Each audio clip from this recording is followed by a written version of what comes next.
साथियों का स्वागत है आपके अपने यूट्यूब चैनल एक्सेस एकेडमी पर। आज की वीडियो में बात करेंगे 69,000 शिक्षक भर्ती आरक्षण मामले को लेकर के आ रही बड़ी अपडेट के साथ साथ 68,500 शिक्षक भर्ती में 30-33 मामले को लेकर के हाईकोर्ट सुनवाई अपडेट और नेक्स्ट डेट से जुड़ी हुई महत्वपूर्ण जानकारी। उत्तर प्रदेश में नई प्राथमिक शिक्षक भर्ती के 85,000 पदों पर भर्ती को लेकर के आ रही बड़ी अपडेट के बारे में सारे पॉइंट क्लियर करेंगे। आप सभी से निवेदन है कि वीडियो को बिना स्किप किए हुए अंत तक देखें, जिससे वीडियो में शेयर की गई सारी जानकारी को आप आसानी से समझ सकें। वीडियो में आगे बढ़ने से पहले छोटी सी रिक्वेस्ट है, प्लीज वीडियो को लाइक करें, दोस्तों में शेयर करें। जितने भाई बहन चैनल पर पहली बार विजिट करें, प्लीज चैनल को सब्सक्राइब करके बेल आइकन जरूर दबाएं आगे की लेटेस्ट अपडेट पाने के लिए। तो आइए साथियों शुरू करते हैं आज का ये वीडियो। सबसे पहले बात करेंगे 69,000 शिक्षक भर्ती आरक्षण मामले से जुड़ी हुई बड़ी अपडेट के बारे में। दोस्तों, जैसा कि आप सभी लोग जानते हैं, 69,000 शिक्षक भर्ती आरक्षण विसंगति मामले को निस्तारित करते हुए हाई कोर्ट की डिवीजन बेंच ने आदेश दिया है और 67,867 की जो मूल चयन सूची है उससे रद्द करते हुए 3 महीने के अंदर आरक्षण के नियमों का पालन करते हुए उत्तर प्रदेश सरकार और बेसिक शिक्षा विभाग को नई सूची जारी करने का आदेश दिया है। अब हाईकोर्ट के डिवीजन बेंच के आदेश के अनुपालन को लेकर के आरक्षण पीड़ित अभ्यर्थियों की तरफ से लगातार प्रयास किया जा रहा है और कल से एससीईआरटी पर बड़े स्तर पर धरना प्रदर्शन किया जा रहा है, जिससे जल्द से जल्द आरक्षण पीड़ित अभ्यर्थियों को हाईकोर्ट की डिवीजन बेंच के आदेश पर न्याय मिल सके। एससीईआरटी पर कल से सैकड़ों अभ्यर्थी डटे हुए हैं। कल पूरा दिन धरना प्रदर्शन जारी रहा। डीजी मैम से भी मुलाकात हुई। डीजी मैम की तरफ से जल्द आदेश जारी कराने को लेकर के आश्वासन दिया गया था और कहा गया था कि देर शाम तक आप सभी के मामले को लेकर के शासन स्तर से कोई ना कोई आदेश जारी हो जाएगा और इसी उम्मीद में देर शाम तक अभ्यर्थी एससीईआरटी पर डटे रहे। हालांकि रात को भी धरना प्रदर्शन जारी रहा अभ्यर्थियों का और आज दूसरे दिन भी लगातार धरना प्रदर्शन जारी रहेगा, लेकिन कल देर शाम तक इंतजार करने के बाद अभ्यर्थियों को कोई भी आदेश विभाग या सरकार की तरफ से नई भर्ती प्रक्रिया शुरू करने संबंधी देखने को नहीं मिला है और उसी क्रम में आज भी धरना प्रदर्शन जारी रहेगा। तो सबसे बड़े प्रश्न यहाँ पे उठता है, क्या आज आ जाएगा आदेश? तो आप सभी साथियों को बता दें, जिस तरीके से कल डीजी मैम ने आश्वासन दिया था और शासन स्तर पर मीटिंग में वो सम्मिलित हुई थी, उसके बाद आज पूरी उम्मीद है कि 69,000 शिक्षक भर्ती आरक्षण पीड़ित अभ्यर्थियों के हित में जो आदेश डिवीजन बेंच से आया है उसके अनुपालन में विभाग और सरकार की तरफ से कोई ना कोई आदेश आज देर शाम तक देखने को मिल सकता है और नई सूची तैयार करने संबंधी शेड्यूल जारी कराने को लेकर के अभ्यर्थियों का जो लगातार प्रयास आज दूसरे दिन भी जारी है सुबह से, उसमें बड़ी सफलता उनको आज देर शाम तक हाथ लग सकती है। वहीं आरक्षण पीड़ित अभ्यर्थियों से निवेदन है, जो भी भाई बहन अभी एससीईआरटी पर नहीं पहुंचे हैं, अब आप सभी के पास कोर्ट के आदेश का अनुपालन सुनिश्चित कराना आपके हाथों में है। आप सभी लोग घरों से निकलें, एससीईआरटी पर पहुंचे, जिससे आप सभी लोगों को जल्द से जल्द न्याय मिल सके। जो 4 वर्षों से आपका लंबा संघर्ष है, जो आपकी नौकरी आपसे दूर है, उसे आप प्राप्त करने के लिए ये अंतिम प्रयास कर लीजिए। इसके बाद प्रक्रिया शुरू हो जाएगी तो आप सभी लोगों को आपका हक मिल जाएगा। वहीं आप सभी को बता दें, नई प्रक्रिया शुरू करने संबंधी चीजों को लेकर के डिले क्यों हो रहा है, क्या नई लिस्ट 90 दिनों के अंदर बन पाएगी, किन किन मुद्दों को लेकर के विभाग और सरकार में मंथन चल रहा है, सब कुछ क्लियर करने वाले हैं। तो यहाँ पर आप सभी लोग देख सकते हैं कि जो एससीईआरटी पर लगातार धरना प्रदर्शन जारी है उससे जुड़ी हुई बड़ी अपडेट और हाईकोर्ट के आदेश के बाद सरकार का क्या बड़ा दावा किया जा रहा है 69,000 शिक्षक भर्ती में, उस पर भी नजर डालेंगे। दोस्तों, यहाँ पर आप सभी लोग देख सकते हैं कि शेड्यूल जारी करने की मांग को लेकर के अभ्यर्थियों ने शिक्षा निदेशालय घेरा। 69,000 शिक्षक भर्ती का मामला, प्रदेश भर से जुटे थे अभ्यर्थी। बेसिक शिक्षा विभाग में से जुड़े 69,000 शिक्षक भर्ती मामले को लेकर के मंगलवार को अभ्यर्थियों ने शिक्षा निदेशालय का घेराव किया। बेसिक शिक्षा निदेशालय के बाहर प्रदेश भर के युवा एकत्र हुए।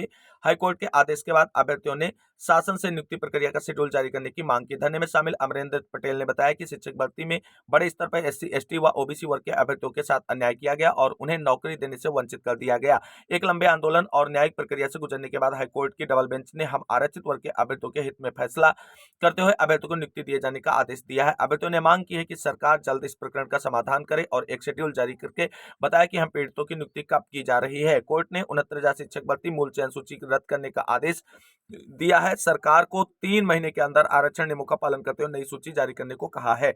अभ्यर्थियों ने कहा है कि सरकार ने अभी तक कोई काम शुरू नहीं किया है। हमारी मांग है कि सरकार चयन संबंधी प्रक्रिया का शेड्यूल जल्द से जल्द जारी करे, जिससे आदेश के अनुपालन को आगे बढ़ाया जा सके और आरक्षण पीड़ित अभ्यर्थियों को न्याय दिया जा सके। वहीं यहाँ पर आप सभी लोग देख सकते हैं कि नई मेरिट सूची बनाने में क्यों लग रहा है समय। तो योगी सरकार ने अभ्यर्थियों को न्याय दिलाने का भरोसा दिया है। ऐसे में नई मेरिट सूची बनाने में सभी बच्चों का पूरा ध्यान रखा जा रहा है। 4 वर्ष से नौकरी कर रहे तमाम अनारक्षित श्रेणी के शिक्षक बाहर हो जाएंगे, वहीं तमाम शिक्षकों की वरिष्ठता खत्म हो जाएगी। मेरिट के अनुसार तमाम शिक्षकों के जिले व स्कूल बदल जाएंगे। अगर सरकार अलग से पद निकालकर इन अभ्यर्थियों के लिए भर्ती करे तो अब बीएड कोर्स की मान्यता नहीं है। ऐसे में तमाम बीएड पास शिक्षक आवेदन नहीं कर सकेंगे और डिप्लोमा इन एलिमेंट्री एजुकेशन यानी डीएलएड व बीटीसी पास अभ्यर्थी विरोध करेंगे। ऐसे में सभी पहलुओं को ध्यान में रखकर बेसिक शिक्षा विभाग मंथन में जुटा हुआ है और एक सर्वमान्य हल निकलने के बाद नई सूची तैयार करने पर कार्य शुरू किया जाएगा। वहीं सुपर न्यूमेरिक पद सृजित कर दे सकते हैं राहत। फिलहाल सुपर न्यूमेरिक पद सृजित कर अभ्यर्थियों को राहत दी जा सकती है। आरक्षित एवं अनारक्षित दोनों श्रेणियों के अभ्यर्थियों का कहना है कि हम किसी का नुकसान नहीं चाहते हैं, हम अपने लिए न्याय की मांग कर रहे हैं। ऐसे में 69,000 शिक्षक भर्ती में सुपर न्यूमेरिक पद सृजित कर राहत दी जा सकती है। सरकार इसके लिए व्यवस्था करे और उसे कोर्ट के सामने रखे और कोर्ट से उस पर डायरेक्शन लेकर के प्रक्रिया को आगे बढ़ा सकती है। कुल मिलाकर के 69,000 शिक्षक भर्ती मामले में जो आरक्षण विसंगति को लेकर के हाईकोर्ट की डिवीजन बेंच का आदेश आया है, उसके अनुपालन में विभाग जो है वो कहीं ना कहीं फंस चुका है और विभाग को अब बड़ी मशक्कत करनी पड़ेगी। उसके बाद जो है इसमें एक सकारात्मक सूची तैयार करते हुए प्रक्रिया संपादित की जा सकती है। वहीं अगर अनारक्षित वर्ग के अभ्यर्थी जो कार्यरत शिक्षक हैं उनके हित प्रभावित होते नजर आएंगे तो उनकी तरफ से मामले को सुप्रीम कोर्ट में चैलेंज किया जाएगा। हालांकि आरक्षण पीड़ित अभ्यर्थियों की तरफ से सुप्रीम कोर्ट में एक कैविएट फाइल कर दी गई है जिससे हाईकोर्ट की डिवीजन बेंच के आदेश का अनुपालन जल्द से जल्द सुनिश्चित हो सके और सुप्रीम कोर्ट में अगर कोई भी अभ्यर्थी इस मामले को चैलेंज करता है तो उन्हें उससे पहले ही जानकारी प्राप्त हो सके। तो कुल मिलाकर के 69,000 शिक्षक भर्ती आरक्षण मामले का निस्तारण विभाग के गले की फांस बन चुका है और इसका निस्तारण इतनी जल्दी विभाग जो है करने में समर्थ नजर नहीं आ रहा है। वहीं अनारक्षित श्रेणी जिनकी नौकरी जाने का खतरा है उनकी तरफ से सुप्रीम कोर्ट का दरवाजा खटखटाए जाने की पूरी उम्मीद है और तैयारी भी कर ली गई है। अगर सरकार ने अनारक्षित श्रेणी के वो अभ्यर्थी जिनकी नौकरी जाने का खतरा है उनके लिए कोई उचित रास्ता नहीं निकाला तो मामला सुप्रीम कोर्ट में फंसेगा और सुप्रीम कोर्ट से डिसाइड होने के बाद ही भर्ती प्रक्रिया आगे किसी रूप में बढ़ती नजर आएगी। तो उम्मीद करते हैं कि उत्तर प्रदेश सरकार और बेसिक शिक्षा विभाग की तरफ से हाईकोर्ट के डिवीजन बेंच के आदेश का अनुपालन इस तरीके से सुनिश्चित किया जाएगा जिससे किसी का अहित ना हो और जिन अभ्यर्थियों को न्याय मिलना है उन्हें न्याय भी मिल जाए नई सूची जारी करते हुए।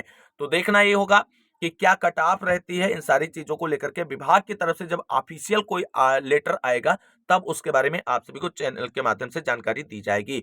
वहीं 69,000 शिक्षक भर्ती में हाईकोर्ट का जो आरक्षण विसंगति को लेकर के आदेश आया है उसके बाद सरकार का एक बड़ा दावा किया जा रहा है कि आरक्षण नियमों के पालन को लेकर के किस तरीके से सरकार ने चीजों को सुनिश्चित किया है भर्तियों में जिससे ज्यादा से ज्यादा आरक्षित अभ्यर्थियों को नौकरी मिल सके। यहाँ पर आप सभी लोग देख सकते हैं सरकार का बड़ा दावा है कि सपा शासन में यूपी लोक सेवा आयोग की कुल भर्तियों में मात्र 26% ओबीसी थे चयनित। योगी सरकार में ओबीसी को मिली 38% नौकरियां। प्रदेश की योगी सरकार ने आंकड़े जारी कर दावा किया कि पिछले 7.5 वर्षों में यूपी में सबसे ज्यादा नौकरियां आरक्षित वर्गों को दी गई हैं। इसमें भी ओबीसी वर्ग की हिस्सेदारी बढ़ती जा रही। रिपोर्ट में बताया गया कि उत्तर प्रदेश लोक सेवा चयन आयोग के माध्यम से 46,675 भर्तियां हुई। इसमें ओबीसी के कुल 17,929 अभ्यर्थी चयनित हुए जिनका प्रतिशत 38.41 है जो कि अब तक का सबसे ज्यादा है। 69,000 सहायक अध्यापक भर्ती में ओबीसी एससी का चयन ज्यादा। आंकड़ों के अनुसार 69,000 सहायक अध्यापकों की भर्ती में अन्य पिछड़ा वर्ग के 18,000 से अधिक पदों पर भर्ती होनी थी जिसके सापेक्ष अन्य पिछड़ा वर्ग के 31,000 से अधिक अभ्यर्थियों का चयन हुआ। इसमें 18,598 ओबीसी कोटे में और 12,630 ओबीसी अभ्यर्थी अनारक्षित श्रेणी में चयनित हुए हैं। ऐसी स्थिति अनुसूचित जाति संवर्ग में भी देखने को मिली है। सरकार ने दावा किया है कि सहायक अध्यापकों के लिए हुई इस चयन में अनुसूचित जाति के लिए 14,000 से अधिक पद आरक्षित थे। इन सभी पदों पर तो एससी वर्ग के युवाओं का चयन हुआ ही। नियमों के अनुरूप मेरिट के आधार पर 1600 से अधिक अनुसूचित जाति के अभ्यर्थी अनारक्षित श्रेणी में भी चयनित हुए हैं। वहीं यहाँ पर आप सभी लोग देख सकते हैं एससी के 17,000 अधिक अभ्यर्थियों का हुआ चयन। राज्य सरकार ने आंकड़ों के जरिए बताया कि अनुसूचित जाति संवर्ग के कुल 17,000 से अधिक अभ्यर्थियों का चयन परिषदीय विद्यालयों में सहायक अध्यापक पद के लिए हुआ है। संबंधित चयन परीक्षा में अनारक्षित श्रेणी के 34,000 से अधिक पदों में 20,301 सामान्य श्रेणी, 12,630 अन्य पिछड़ा वर्ग, 1,637 अनुसूचित जाति, 21 अनुसूचित जनजाति के अभ्यर्थी अनारक्षित श्रेणी में चयनित हुए हैं। सरकारी प्रवक्ता का दावा है कि पूर्ववर्ती सरकार में भर्ती प्रक्रिया में न सिर्फ ओबीसी वर्ग बल्कि एससी और एसटी वर्ग के हकों को मारा गया।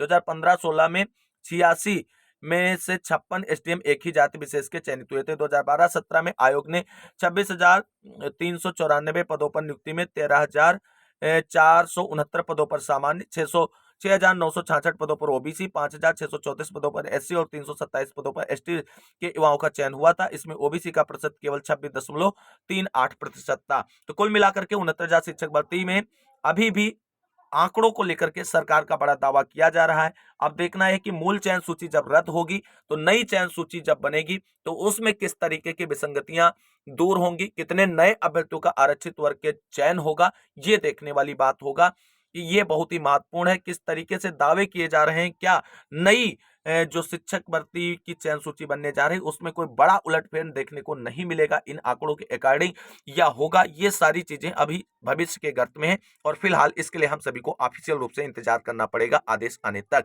अब बात कर लेते हैं अगली महत्वपूर्ण अपडेट के बारे में। अब बात करेंगे 68,500 शिक्षक भर्ती में 30-33 मामले को लेकर के आ रही हाईकोर्ट सुनवाई से जुड़ी हुई बड़ी अपडेट के बारे में। दोस्तों जैसा कि आप सभी लोग जानते हैं 68,500 शिक्षक भर्ती में 30-33 मामले को लेकर के हाईकोर्ट में डिवीजन बेंच में कल मामला सुनवाई के लिए एडिशनल में 314 नंबर पर लिस्टेड था, यानी एडिशनल में 14 नंबर पर लिस्टेड था और पूरे चांसेस थे कि मामले की सुनवाई के लिए केस टेकअप होगा। लेकिन दोस्तों आप सभी को बता दें कल फ्रेश केसेस की संख्या अधिक नहीं थी। फिलहाल जैसे ही फ्रेश केसेस की सुनवाई कंप्लीट हुई और एडिशनल में पहला केस सुनवाई के लिए लिस्टेड हुआ, उसने मैराथन बहस के रूप में ढेर सारा समय ले लिया कोर्ट की सुनवाई का और ऐसे में अपना मामला जो 314 नंबर पर लिस्टेड था वो सुनवाई के लिए टेकअप नहीं हो पाया है और केस अगली सुनवाई के लिए पास ओवर कर दिया गया है। तो कुल मिलाकर के 68,500 शिक्षक भर्ती में हाई कोर्ट में जो चीफ जस्टिस की बेंच में मामला सुनवाई के लिए लिस्टेड था वो फिलहाल अब सुनवाई के लिए पास ओवर हो चुका है और वो अगली डेट पर अब सुनवाई के लिए लगाया जाएगा। अभी हाई कोर्ट की तरफ से अगली सुनवाई के लिए डेट जारी नहीं की गई है, लेकिन एक राहत भरी खबर है 68,500 शिक्षक भर्ती में 30-33 मामले को लेकर के आ रही अभ्यर्थियों के लिए, क्योंकि यही मामला सेम एसएलपी के तहत सुप्रीम कोर्ट में 28 अगस्त सुनवाई के लिए लिस्टेड हो चुका है, जिसकी कॉज लिस्ट भी जारी हो चुकी है। तो यहां पर दोस्तों आप सभी को बता दें हाई कोर्ट से कोई भी राहत अभी मिलती नजर नहीं आ रही 30-33 मामले को लेकर के, लेकिन सुप्रीम कोर्ट में मामला सुनवाई के लिए लिस्टेड हो चुका है, उसकी कॉज लिस्ट जारी हो चुकी है, जहां आप सभी लोग इस पे जुड़ी हुई डिटेल देख सकते हैं। तो दोस्तों यहाँ पर आप सभी लोग देख सकते हैं ये 68,500 शिक्षक भर्ती में 30-33 मामला सुप्रीम कोर्ट में सुनवाई के लिए लिस्टेड हुआ है, जिसका डायरी नंबर 17,948/2024 है, जो Naveen Kumar versus Union of India के नाम से सुप्रीम कोर्ट में लिस्टेड हुआ है, जिसका डायरी नंबर एक बार यहाँ पर आप सभी लोग देख सकते हैं 19/4/2023 को ये केस सुप्रीम कोर्ट में फाइल हुआ था और जिसका एसएलपी जो है वो वेरिफिकेशन 8/5/2024 को हुआ है और ये मामला सुनवाई के लिए लिस्टेड हुआ था 3/7/2024 को।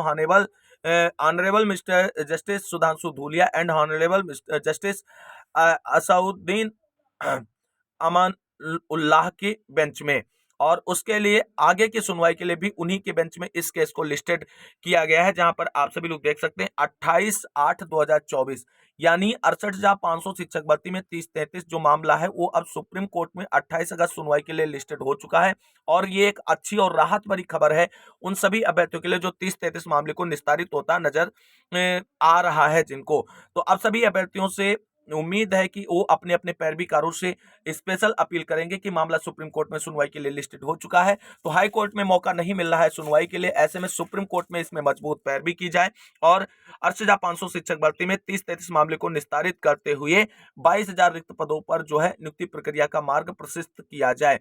कुल मिलाकर के देखना यह है कि सुप्रीम कोर्ट में मामला सुनवाई के लिए लिस्टेड हुआ है, सुनवाई में किस तरीके से डायरेक्शन जारी होते हैं इसका इंतजार हम सभी को रहेगा, लेकिन ये एक अच्छी और सकारात्मक खबर है उन सभी अभ्यर्थियों के लिए जो 30-33 मामले को निस्तारित कराना चाहते हैं। तो कुल मिलाकर के सुप्रीम कोर्ट में मामला सुनवाई के लिए लिस्टेड हो चुका है। अब आप सभी लोग इसकी मजबूत पैरवी की तैयारी करें और मजबूती से अपना पक्ष रखें, जिससे केस 1 से 2 डेट में निस्तारित हो सके सुप्रीम कोर्ट से। मूव करते हैं अगली महत्वपूर्ण खबर की ओर। दोस्तों उत्तर प्रदेश में नई प्राथमिक शिक्षक भर्ती के विज्ञापन का इंतजार अभ्यर्थियों को लगभग 6 वर्षों से है और आज के अखबारों में जो नई प्राथमिक शिक्षक भर्ती के विज्ञापन की बात की जा रही 85,000 पदों पर, उसकी वास्तविक सच्चाई क्या है उस पर नजर डालेंगे।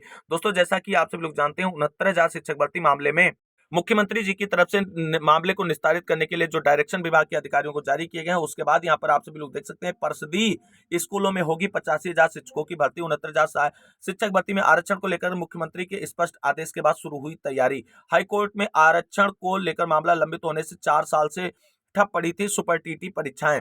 खबर जानते हैं विस्तार पूर्वक। राज्य के परिषदीय स्कूलों में नई शिक्षक भर्ती का इंतजार कर रहे लाखों युवाओं के लिए जल्द ही अच्छी खबर आने वाली है। 69,000 बेसिक शिक्षक भर्ती हाईकोर्ट के फैसले पर मुख्यमंत्री के स्पष्ट आदेश ने 85,000 से अधिक खाली पड़े पदों पर नियुक्ति का रास्ता साफ कर दिया है। 4 साल से टीटी पास लाखों अभ्यर्थियों को ठप पड़ी सुपर टीटी परीक्षा का इंतजार है। राज्य में भाजपा सरकार आने के बाद बेसिक शिक्षा विभाग में 2017 से अब तक मात्र 1,26,371 शिक्षकों की नियुक्ति की है। हाईकोर्ट ने में 69,000 शिक्षक भर्ती में आरक्षण संबंधी विवाद पर कानूनी दावपेच फंसने के बाद नियुक्तियां रुक गई थी। बेसिक शिक्षा मंत्री संदीप सिंह के मुताबिक स्कूलों में कुल 4,17,886 पद स्वीकृत हैं। इसके सापेक्ष प्रधानाध्यापक और सहायक अध्यापक के 85,152 पद खाली हैं।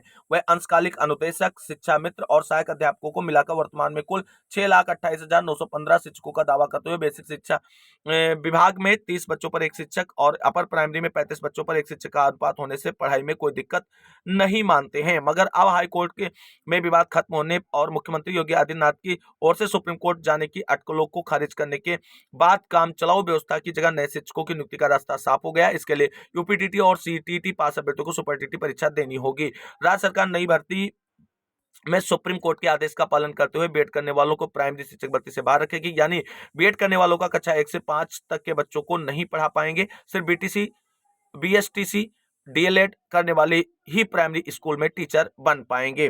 तो कुल मिलाकर के दोस्तों ये खबर आज के अखबारों में छपी हुई है। लेकिन आप सभी को बता दें, उत्तर प्रदेश में नई प्राथमिक शिक्षक भर्ती के विज्ञापन को लेकर के जो उत्तर प्रदेश शिक्षा सेवा चयन आयोग का गठन हुआ है, उसमें अभी तक परीक्षा नियंत्रक, वित्त नियंत्रक, परीक्षा नियंत्रक और स्थायी अध्यक्ष की नियुक्ति नहीं हो पाई है। और जब तक इन अधिकारियों की नियुक्ति नहीं होती तब तक नई प्राथमिक शिक्षक भर्ती के विज्ञापन को लेकर के जो भी खबरें आ रही हैं उन पर भरोसा नहीं किया जा सकता है।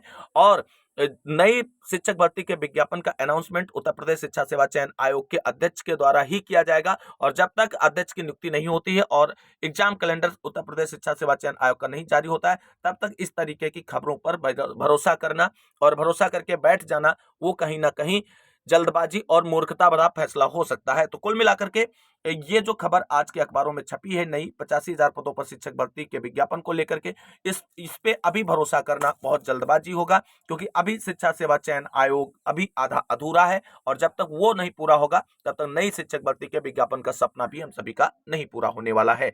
तो आज की महत्वपूर्ण खबरों के अंतर्गत बस इतना ही। इस वीडियो को अंत तक देखने के सभी साथियों को तहे दिल से शुक्रिया, बहुत बहुत धन्यवाद। मिलते हैं अगली वीडियो में लेटेस्ट अपडेट के साथ। तब तक के लिए सभी साथियों को जय हिंद, जय भारत, वंदे मातरम।